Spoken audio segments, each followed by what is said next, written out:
मैं अर्ज कर रहा बाबा बुल्ले शाह अजकल दे हालात नूं वेखदे होया आप फरमांदे ने कि हज भी कीती जांदे हो ते लहू भी पीती जांदे हो, ये की कीती जांदे हो? बच्चियां नाल मेरी गल नहीं, वड्डियां नाल मेरी गल है। अगर वड्डे ना बोले तो यकीनन मेरी तबीयत जख्मी होगी कि चौक सरवर शहीद आलिया ने पता नहीं की वजह है क्यों इंसाफ नहीं किया। गल बहुत वड्डी करन लग्या। अर्ज कर रहा कि हज भी कीती जांदे हो ते लहू भी पीती जांदे हो, ये की कीती जांदे हो? हज भी कीती जांदे हो।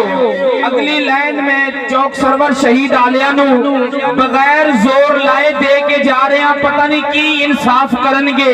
हज भी कीती जांदे हो ते लहू भी पीती जांदे हो, ओए ए की कीती जांदे हो? खा के माल यतीमां दा हज मसीती जांदे हो।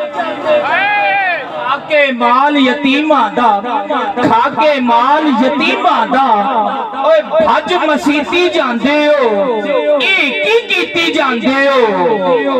ते भुल बैठे हो फर्ज़ां नूं, भुल बैठे हो फर्ज़ां नूं ते नफलां नीती जांदे हो, ए की कीती जांदे हो?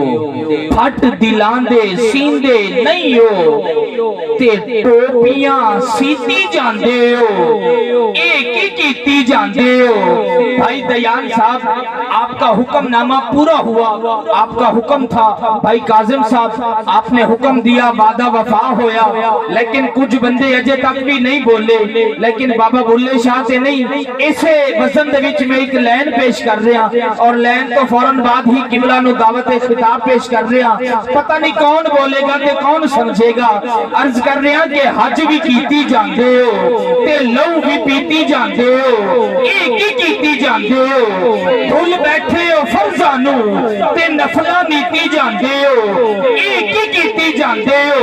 फट दिलां दे सींदे नहीं हो ते टोपियां सीती जांदे हो, ए की कीती जांदे हो?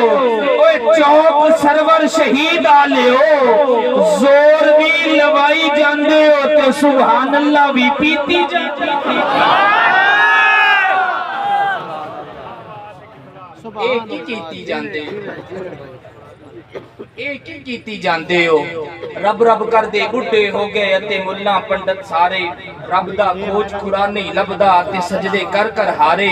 रब ते तेरे अंदर वसदा अते विच कुरान इशारे, बुल्ले शाह रब ओनू मिलदा जेड़ा पीर तो तन मन वारे।